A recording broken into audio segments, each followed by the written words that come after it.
Mari sama-sama kita berdoa kepada Tuhan. Tuhan Bapa di surga, kami datang kepadamu Tuhan.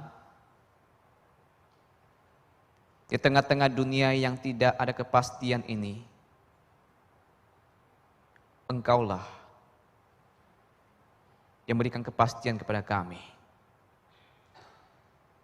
Tuhan, biarlah kiranya di tengah-tengah segala pergumulan kami datang di hadapan Tuhan.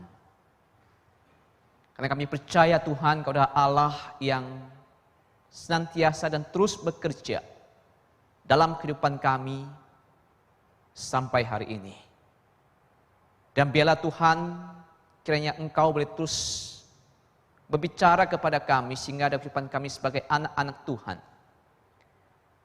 kami boleh melakukan apa yang Tuhan ingin kami kerjakan dalam hidup kami. Arahkanlah hati kami Tuhan untuk berjalan mengikuti jalan pimpinan Tuhan sesuai dengan kebenaran firman Tuhan yang sudah Tuhan berikan pada kami. Sehingga hidup kami Tuhan boleh menjadi semakin serupa dengan Tuhan. Tuhan berfirman kepada kami siap untuk belajar kebenaran firman Tuhan. Hanya demi nama Tuhan Yesus Kristus kami syukur dan berdoa. Amin. Shalom Bapak Ibu kasih Tuhan. Kita bersyukur ya hari kita sama-sama bisa datang kepada Tuhan. Di tengah-tengah keterbatasan kita untuk tetap muka dan ibadah kita. Tapi kita percaya kita yang beribadah di gereja maupun juga di rumah kita masing-masing tidak menghalangi kita untuk tetap boleh mempersembahkan satu ibadah yang berkenan pada Tuhan. Mari sama-sama kita membuka satu bagian firman Tuhan. Kita baca dari kitab Markus pasal 16. Kita baca ayat yang ke-15 dan 16. Markus pasal 16, kita baca ayat 15 dan 16 saja.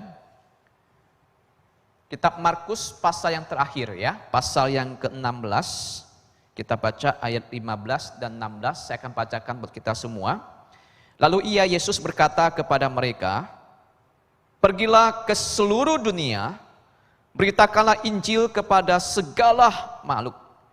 Siapa yang percaya dan dibaptis akan diselamatkan. Tapi siapa yang tidak percaya akan dihukum." Saya kasih Tuhan, kurang lebih sudah setahun lebih dunia itu dikecam ya. Dunia ini diliputi oleh ketakutan yang luar biasa. Kenapa? Karena dunia saat ini, sampai sehari ini sudah kita merasa ketakutan yang luar biasa karena kita dikukung. Ya, dunia terkurung oleh virus COVID-19 ini. So ketika COVID-19 ini pertama kali muncul, saudara, dan bahkan juga mungkin ada di Indonesia ini, kita semua hidup dalam ketakutan. Kita semua hidup di dalam kekhawatiran yang luar biasa. Kita begitu takut ternyata virus ini sudah begitu dekat dengan kita. Dan bahkan saudara yang kasih Tuhan, yang lebih parah lagi adalah saat itu belum ada vaksin ataupun obatnya bukan. Kita begitu takut, kita kemana-mana kita begitu takut untuk ketemu orang. Yang biasanya kita senang ketemu orang, kita menjadi pribadi yang takut ketemu orang. Tapi saudaraku, situasi seperti ini pelan-pelan berubah. Saudaraku, ditemukannya ada vaksin sehingga kita boleh juga vaksin dan terus bergiring untuk mendapatkan vaksin, saudara. Itu memberikan satu secercah harapan bagi kita. Di tengah-tengah ketakutan dunia ini, di tengah-tengah ketakutan kita itu, kehadiran vaksin itu memberikan secercah harapan bagi manusia. Saudaraku, itu hanya bicara tentang apa yang dinantikan oleh dunia tentang kehadiran sebuah vaksin, saudara. Selebih daripada itu, saudaraku, bahwa dunia menantikan adanya satu jaminan, ada satu kepastian yang jauh melampaui kehadiran sebuah vaksin, yaitu keselamatan bagi setiap manusia di dunia ini. Itulah yang mendorong Kristus Yesus datang ke dunia ini, saudara. Dia datang ke dunia bukan hanya sekedar memberikan satu cita harapan, tapi dia adalah Allah yang menjadi manusia untuk memberikan keselamatan yang pasti kepada manusia. Itulah yang dinantikan oleh dunia saat ini. Bahwa dunia membutuhkan sentuhan Injil Tuhan. Dunia membutuhkan Injil dari dulu sampai sekarang itu. Injil ada kebutuhan utama bagi manusia sampai hari ini. Saudara, jikalau bukan Injil yang dibutuhkan oleh manusia, maka Kristus tidak akan pernah datang ke dunia ini. Jikalau dunia membutuhkan satu ahli ekonomi, maka Allah akan mengutus ahli ekonomi. Jikalau dunia membutuhkan seorang dokter untuk mengobati masalah manusia dunia ini, maka Allah akan mengirim seorang dokter. Tapi Allah tahu yang dibutuhkan oleh manusia sesungguhnya ada seorang juru selamat. Yang dibutuhkan manusia dunia ini adalah kehadiran seorang juru selamat yang membawa mereka, melepaskan manusia ini dari belenggu dosa. So, inilah yang dikerjakan oleh Kristus Yesus. Yang kita melihat bahwa kehadirannya adalah mati di kayu salib untuk menebus dosa saudara dan saya. Saudara, ketika dia datang ke dunia ini, saudara, dia membuat satu misi bahwa ingin membawa manusia itu kembali kepada Allah. Manusia yang terhilang dari Allah, manusia yang jauh dari Allah, manusia yang mengabaikan Allah, dipanggil kembali untuk datang kepada Tuhan. Saudara kasih Tuhan, ketika Kristus dikatakan di kayu salib, dia mengatakan bahwa sudah selesai. Dan dia mati dan menyerahkan nyawanya. Dan bahkan saudaraku, ketika dia dikuburkan, dia bangkit pada hari ketiga. Dia menampakkan diri pada murid-muridnya selama 40 hari itu. Dan perikop yang kita baca dan kalau sudah perhatikan dari ayat 1 sampai 20 ada peristiwa penampakan Yesus kepada murid-muridnya. Ada murid-murid yang tidak percaya ketika dikatakan Kristus Yesus bangkit. Mereka tidak percaya sebelum mereka melihat Kristus itu. Mereka tidak percaya bahwa Yesus yang sudah mati dikuburkan, ada Kristus yang sudah bangkit dari kematian. Sampai Yesus datang menjumpai mereka, dan disitulah mereka baru belajar apa artinya percaya kepada Kristus. Saudaraku, bayangkan saudaraku bahwa murid-murid yang baru saja ketakutan, baru saja kehilangan seorang guru yang mereka kasih, tiba-tiba saudaraku guru itu mengatakan bahwa dia ada Allah yang bangkit, menampakkan diri kepada mereka. Kesedihan itu terobati, ketakutan itu terobati. Tapi saudaraku, baru saja mereka mengalami hal seperti itu. Saudaraku, tiba-tiba Yesus memberikan pesan yang terakhir kepada mereka sebelum Yesus berpisah dengan mereka. Yesus berkata apa saudaraku dalam ayat 15? Pergilah ke seluruh dunia. So, perkataan Yesus yang terakhir kepada murid-muridnya yang baru saja kemudian mereka, yang baru saja dipulihkan dari ketakutan itu ada pergi. So, jangan lupa, sebelumnya murid Yesus ada murid-murid yang mengurung diri mereka, yang tidak berani keluar bertemu orang, yang tidak berani menghadapi orang banyak, seolah-olah mereka takut ketemu orang.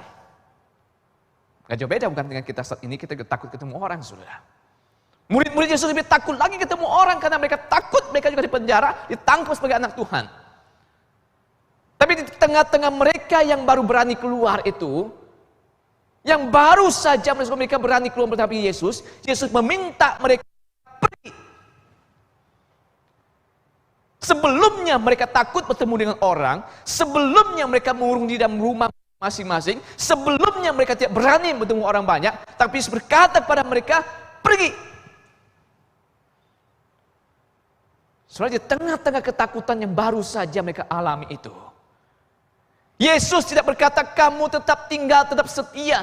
Tapi Yesus minta pada mereka adalah pergi. Pergi ini menunjukkan bahwa Yesus mengutus mereka sebagai seorang utusan yang memberitakan Injil sebagaimana yang sudah dia kerjakan. Ketika Yesus berkata pergilah, kata pergilah menunjukkan bahwa Yesuslah yang mengutus murid-muridnya. Pergilah bukan berarti bahwa mereka pergi tanpa ada yang peduli pada mereka. Mereka pergi bukan sembarang pergi, tapi mereka pergi karena mereka diutus oleh Kristus Yesus, guru mereka. Saudaraku, ketika Yesus berkata pergilah, berarti saudaraku bahwa Yesus mengatakan pada mereka bahwa mereka adalah utusan Kristus. Mereka ada utusan-utusan Kristus yang diminta oleh Allah pergi. Saudara, kita perlu melihat bahwa sebelum Yesus berkata pergilah kepada murid-muridnya, sebelum Yesus mengutus murid-muridnya sebagai utusan perintah Injil, saudara jangan lupa bahwa sesungguhnya Yesus pun sudah datang ke dunia ini. Kalau saudara baca kitab Yohanes, saudaraku, jelas mengatakan bahwa Yesus berkata apa? Dalam Yohanes pasal 20 ayat 21, Yesus berkata apa? Sama seperti Bapa mengutus aku, demikian aku mengutus kamu. Sama seperti Bapa mengutus aku, demikian aku mengutus kamu. Artinya saudaraku, ketika Yesus berkata pergilah, Yesus mengutus murid-muridnya untuk pergi. Ketika Yesus berkata untuk pergi, Yesus katakan bahwa sama seperti aku diutus oleh Bapa, demikian aku mengutus kamu.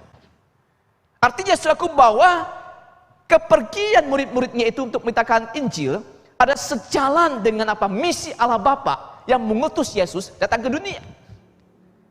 Artinya saudaraku bahwa murid-murid Yesus adalah utusan Yesus, dan Yesus utus Bapa datang ke dunia ini untuk memberitakan Injil Tuhan. Saudaraku, bayangkan saudara, di tengah-tengah sebentar lagi akan berpisah dengan murid-muridnya, Yesus menyampaikan satu perkataan yang penting apa? Pergi. Pergilah.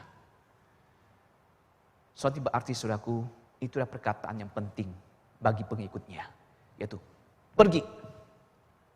Saudara kasih Tuhan, ketika Yesus berkata pergilah, berarti saudaraku bahwa Yesus menunjukkan bahwa dia pun ada Allah yang sudah diutus Bapa.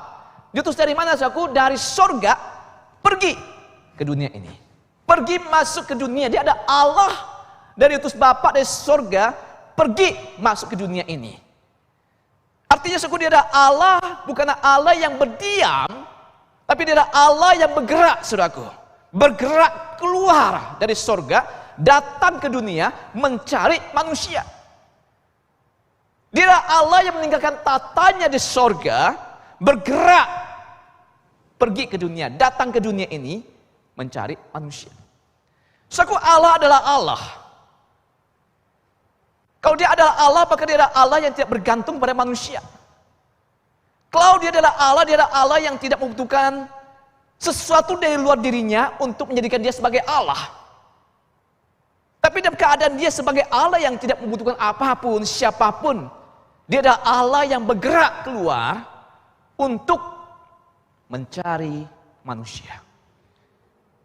Jadi dia adalah Allah yang punya inisiatif untuk mencari itu. Dia utusan Bapa yang datang ke dunia ini untuk mencari saudara dan saya, mencari murid-muridnya, mencari setiap orang di dunia ini percaya kepada dia, termasuk saudara dan saya. Jadi ketika dia mengutus murid-muridnya, dikatakan bahwa sama seperti Bapa mengutus aku, demikian aku mengutus kamu. Ini berarti utusan Kristus kita adalah sejalan dengan misi Bapa dunia ini. Saudaraku, berapa lama kita sudah menjadi orang Kristen di dunia ini?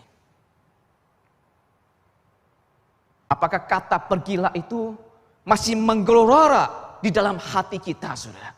Apakah kata pergilah itu masih membuat kita terus menggema dalam kehidupan kita? Kapan terakhir kali kita menggenapi firman ini? Saudara, mulai satu survei, saudara, gereja terlena saat ini. Gereja terlena hanya membicarakan berapa banyak orang yang beribadah di gereja. Gereja terlena memfokuskan berapa banyak orang beribadah di gereja kita. Gereja terlena berapa banyak persembahan yang kita dapatkan. Gereja terlena berapa besar gedung yang bisa kita bangun. Saya lihat ya, gereja terlena dengan memfokuskan berapa banyak orang yang beribadah di gereja. Gereja terlena berapa banyak persembahan yang masuk di gereja. Gereja terlena berapa besar gedung kita bangun. Sampai gereja lupa berapa banyak orang yang sudah pergi memberitakan Injil. Gereja lebih sibuk membicarakan berapa banyak jemaat yang kita bisa layani. Berapa besar persembahan yang kita terima minggu ini, tahun ini. Berapa besar gedung kita bisa bangun. Tapi gereja lupa bahwa gereja adalah utusan Allah. Gereja adalah utusan Allah untuk menjalankan misi Allah ini, yaitu kata pergilah. Pergi. Untuk mencari.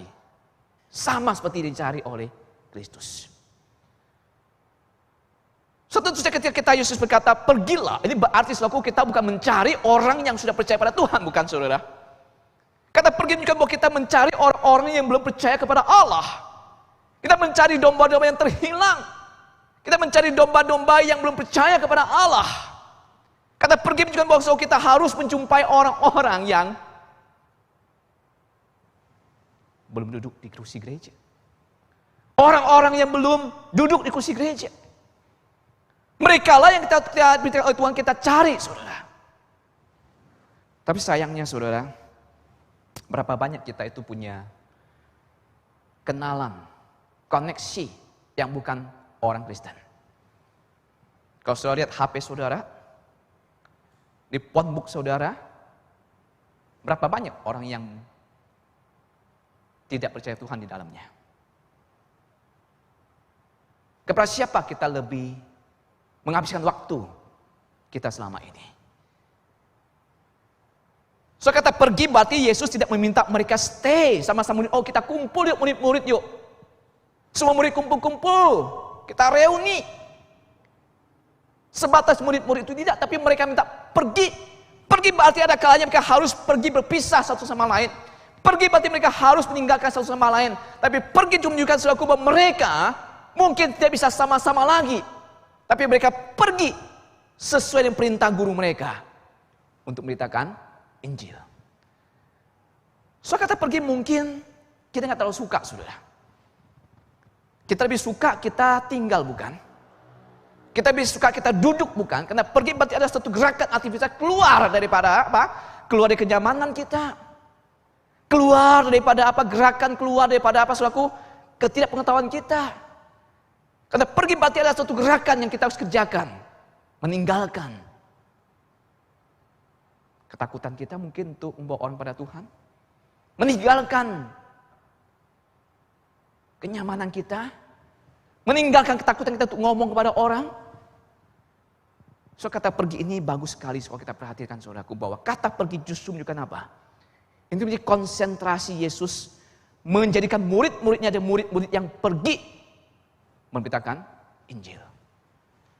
Nah, so kata pergi ini tentu saja bukan hanya ditujukan pada murid-murid Yesus pada saat itu. Karena pergi juga bukan yang ditujukan pada kita sebagai pendeta, rohaniwan, penginjil. Bukan, saudara. Tapi kata pergi ini adalah kata yang diperuntukkan buat kita semua. Karena Yesus berkata, sama Bapa mengutus aku, demikian aku mengutus kamu. Artinya kita diperlihatkan bahwa kita sama sebagai utusan Kristus. Setelah kita itu menyerupai siapa yang kita sembah dalam hidup kita. Setelah kita menyerupai siapa yang atau apa yang kita sembah dalam hidup kita. So kalau yang kita sembah adalah mamon, maka jangan heran hidup kita sama seperti mamon. Kita menyerupai dengan apa atau siapa yang kita sembah dalam hidup kita. Kalau yang kita sembah adalah diri kita, maka jangan heran kita bukan semakin serupa dengan Tuhan. Tapi kita semakin serupa dengan maunya kita. Berkata kita sembah adalah Kristus, maka kita mau menyerupai Kristus.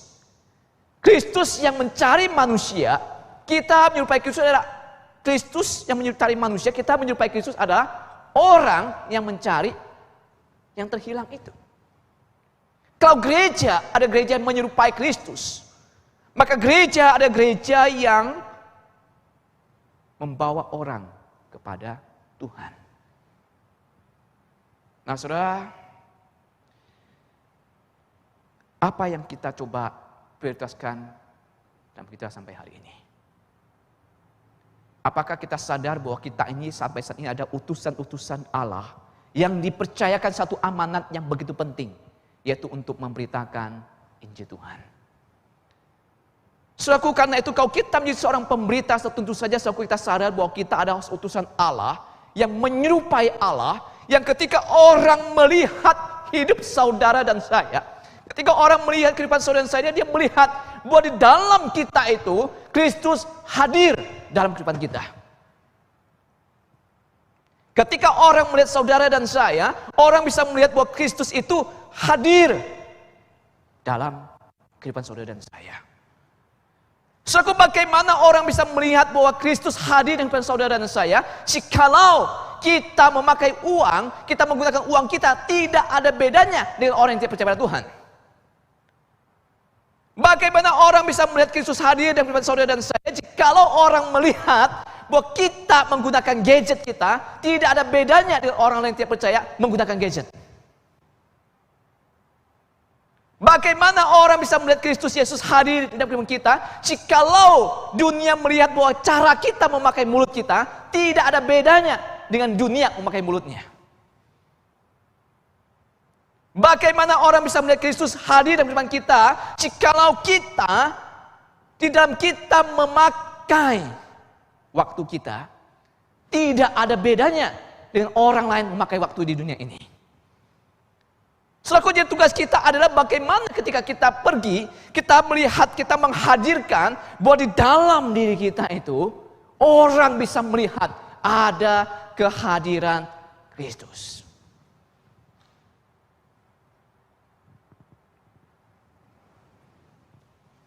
Sudah suatu kali, saya tuh sekarang anak sekolah kan, banyak kan anak sekolah pakai online di rumah ya. Banyak orang tua pusing, betul nggak? Harus ngurusin anak-anak yang belajar di sekolah online, belajar di rumah secara online. Kenapa saudaraku? Sekarang anak-anak butuh laptop, betul nggak?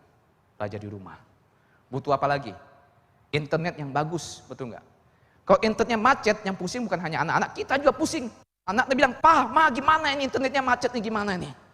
Betul nggak? Kalau laptop bermasalah, dicari gimana ini? HP bermasalah ini gimana ini? Satu kali saudara, laptop dipakai anak-anak saya itu bermasalah. Karena bermasalah, dia mesti diperbaiki. So saya buat perbaiki ke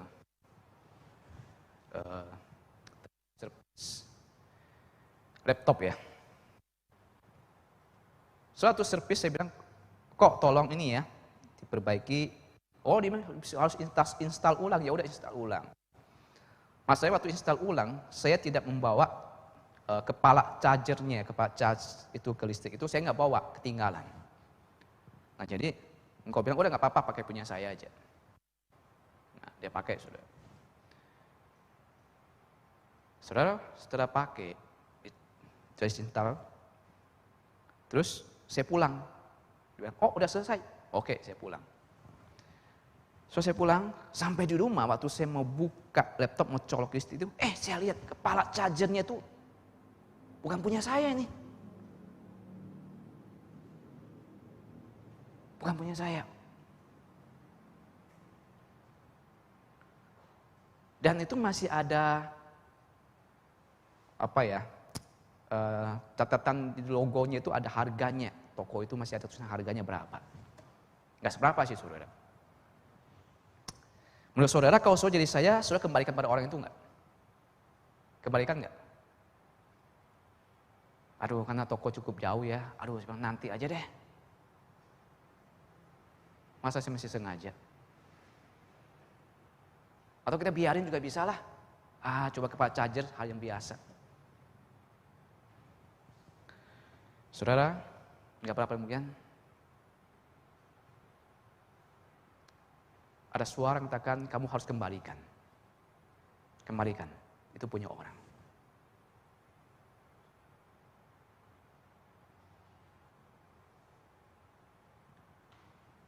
Saudara, ada rasa malas juga ya. Aduh, mesti pergi lagi. Apalagi masa-masa COVID ketemu orang lagi, malas nih ya. Punya 1000 alasan sebenarnya. Tapi saya pikir begini, mungkin engkau itu cari bagaimana punya dia hilang. Ya kan? Dia nggak tahu siapa saya, sih nggak ngomong siapa saya. Tapi saudaraku, akhirnya saya putuskan saya pergi. Saya pergi. Bilang kok, ini loh, kepala chargernya ketinggalan.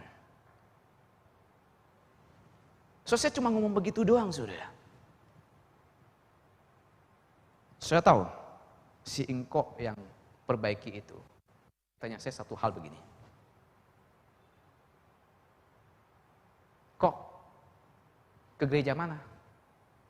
Wow. Tanyanya ke gereja mana? Kenapa dia bisa langsung saya kembalikan, bukannya dia bilang saya thank you atau apa, dia langsung tanya, mana?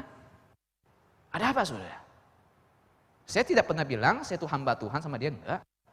Saya juga enggak pernah cerita saya orang Kristen. Di waktu saya kembalikan, dia lihat ini, dia ngomong satu kata, gereja mana kok?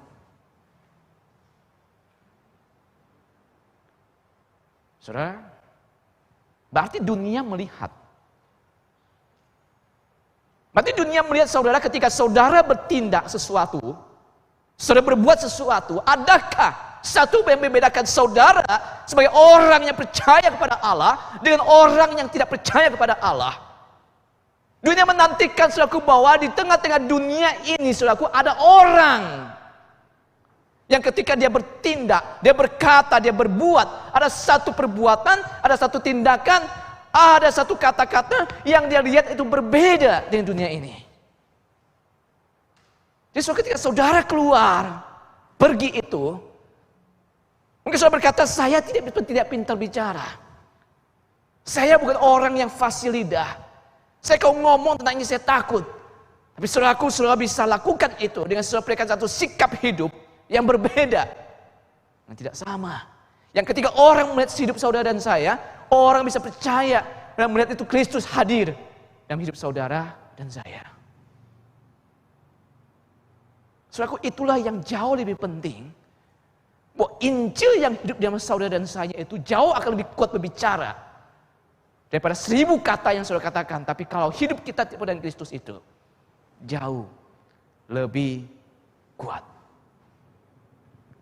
Saudara, pertanyaannya, apakah kita semakin lama ini semakin serupa dengan orang kita sembah? Pernahkah saudara bertanya sesungguhnya siapa yang saya sembah dan hidup saya sampai hari ini? Pernahkah memikirkan siapakah yang saya sembah dan hidup saya sampai hari ini? Karena kita semakin menyerupai siapa atau apa yang kita sembah. Saudaraku, ingat bahwa ketika Yesus mengutus murid-muridnya, Yesus mengajak mereka bukan mengerjakan agenda pribadi, bukan mengerjakan agenda maunya mereka, tapi mereka diajak untuk mengerjakan agendanya Tuhan, yaitu pergi memberitakan Injil, di mana yang percaya itu akan selamat. So kita harus mengerjakan agenda Tuhan dalam hidup kita, apapun profesi kita harus mengerjakan agendanya Tuhan itu dalam hidup saudara dan saya. Karena Injil yang kita percaya, yang kita percaya adalah Injil yang memberikan keselamatan pada orang yang percaya kepada Injil itu. Ketika saudara memberitakan Injil, ingat saudaraku, itu tidak akan kembali dengan sia-sia. Karena Injil itu membawa keselamatan bagi orang yang percaya kepada Injil itu. Saudara, seorang tentara, saudara, dia baru selesai ikut pelatihan, dia harus pulang ke rumahnya. Tapi dia tidak punya kendaraan, dan biasanya dia tuh harus numpang sama orang yang biasa mobil tuh lewat depan jalan raya. Suatu kali tentara itu menunggu mobil yang datang, mobil yang lewat tepatnya itu, dia menunggu. Ada yang berhenti, tapi ada yang juga tidak mau berhenti. Dia tunggu, tapi ada satu mobil berhenti.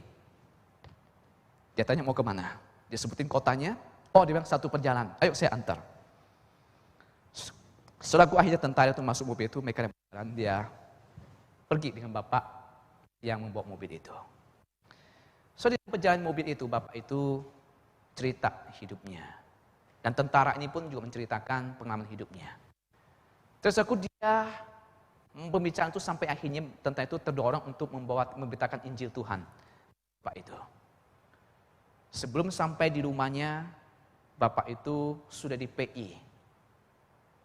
Sudah sampaikan Injil. Dan ketika bapak itu sampaikan Injil, tiba-tiba bapak itu menghentikan mobilnya itu. Tentara itu kaget. Pak, maaf, jangan marah. Tapi bapak yang membawa mobil itu bilang apa? Ceritakan saya lebih detail lagi. Kita berhenti sebentar, saya mau dengar lebih dalam lagi. Di situ kesempatan tentara itu, PI bapak itu. Sampai akhirnya bapak itu mau percaya pada Yesus. Setelah itu bapak itu diantar pulang, tentara itu diantar pulang, bapak itu pergi meninggalkan tentara itu, dan dia menuju pulang ke rumahnya di kotanya. Saudara kasih Tuhan, tentara itu akhirnya sudah mulai lupa sama bapak itu. Setahun, 2 tahun, 3 tahun lewat, lalu tentara itu ingat mau pergi satu kota. Kenapa? Karena dia ingat bapak itu ada di kota itu. Sesuai kartu nama yang dikasih oleh bapak itu. Sebelum bapak itu pergi, dia kasih kartu nama. Kalau kamu pergi kota ini, carilah saya. Si tentara itu pergi kota itu, saudaraku, dia cari. Tentara itu pergi, dia cari bapak itu sesuai kartu nama itu. Dan dia masuk rumah itu sesuai alamatnya, dia ketok. Dia ketok, yang keluar seorang ibu. Tentara itu katakan, saya mau cari bapak ini, ada? So ibu bilang apa? Gak ada. Kamu gak akan pernah ketemu dia lagi. Wih, tentara itu kaget. Kamu gak akan pernah ketemu dia lagi? Iya, kenapa?